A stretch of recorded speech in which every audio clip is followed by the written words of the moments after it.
I'm Destiny. I'm Kobe. I'm Charlie. My name is Mark. I'm Brianna. I'm Cedric. We have been together for a little over a year. And just about a year. Like a year and a couple months, like a year and a half. We've been dating since 2021. Yeah. So it's been a little minute.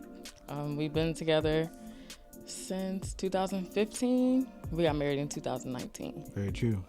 This is actually, fellas, this can, I don't know. This could creep a girl out and it could also help you out. All right. So if she was in a relationship, right, and I saw her on Instagram, and probably for like a solid, I'm not going to hold, 2 years, I was shooting nonstop. It really got me nowhere for a very long time. He would unfollow me, follow me back, unfollow me, follow me back, added me to his close friends. The first interaction was her coming up to me in high school and telling me how bad my hairstyle was. And I was just very, caught.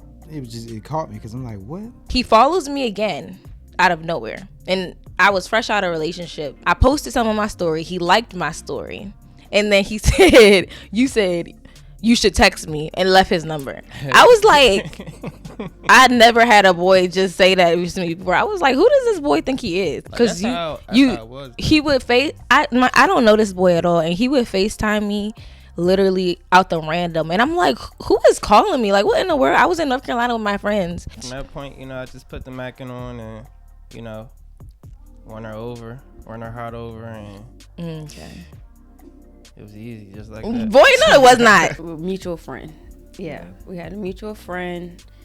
She invited us on vacation on a trip. We took a trip, the three of us, and we became best friends first. It was one night where, dealing with family drama, I got kicked out basically because I was just, I guess, too much for everybody to handle. But this night it was snowing outside. It was pretty cold. And all I had was a tank top on, some underwear, and one sock.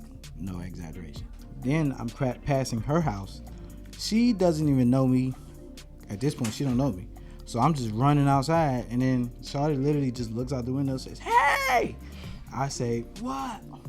I end up in her house. And I was so captivated by the night that I couldn't even talk for like 2 weeks. So the first impression of her was that she cared, because she sat with me the whole entire week trying to get me to talk until, like, every day, until I actually, like, opened up for the first time. And yeah, that was like the first time I met Charlie. For me, when we are at home, like, I love to, like, I don't know if this is exactly what we're going for, but I love to literally just ignore her. Like, that's pretty fun to me. Well, I crochet, so that makes me feel like a big kid because I get to wear lots of colors. I feel like when we take long walks in my mom's neighborhood, because that's what we used to do all the time when we were kids. Mm-hmm. So to just do that now, especially like being in a completely different space and having children of our own, that's you can actually enjoy it at this point. Like, it's nostalgic. Yeah. I would say together, I feel like we go to a lot of like museums and like art exhibits and stuff. Last summer we went to New York and went to a whole bunch of art galleries and looked at a lot of art, and I feel like that brought a lot of our kid instincts. Is like one of those look at all the colors type feelings. Like, it starts a little, not like a real argument or nothing, but it starts a little. No, he likes to banter. troll. That's what he likes to do. I would say, well, that's funny, because I would say when we're at home too, when we play fight. He don't like that. I like play fighting. I want to go out the country. Yeah, exactly. Anywhere out the country, I ain't gonna lie.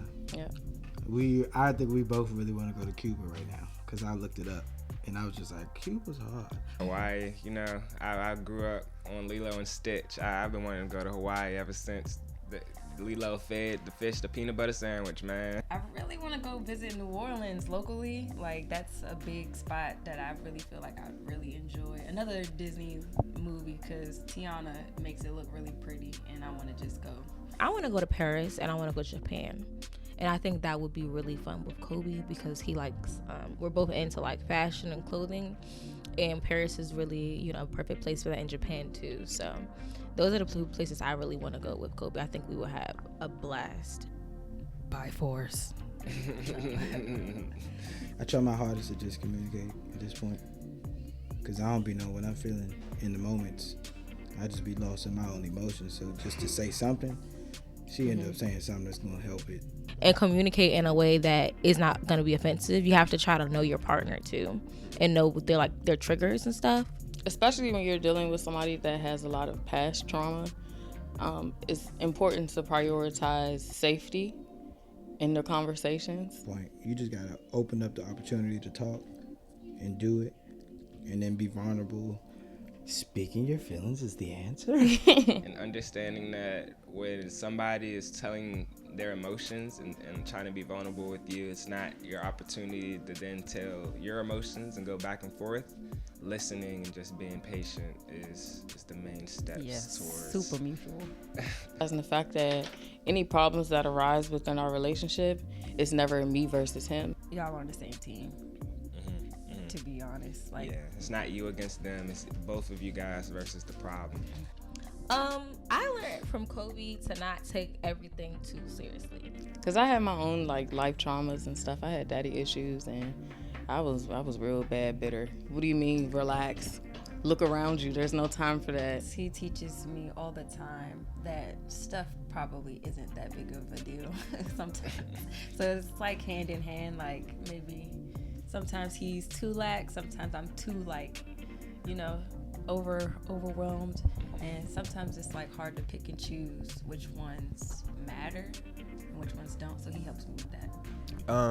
I think the thing is, it's actually the opposite. Really, is she's like very planned out. With me, like, I don't know if you know me, like I don't really have too many plans, like to a T of things. It tells me how I can depict my own emotions and then understand them, and then that kind of makes me want to do better things in life, just in general. She's a good person on my shoulder to just be like, hey, did you think about doing that? Like, don't just do that just to say yes. Like, do you really want to do this? Do you really want to do that? And speak up for yourself. Self-advocacy. Say no when you don't want to do something. If you're trying to be a good person, be a helping hand, just stay core to why you're trying to do it, not just being a people pleaser in that way. Opposites attract for a reason. Certain things you need in order for a relationship to work.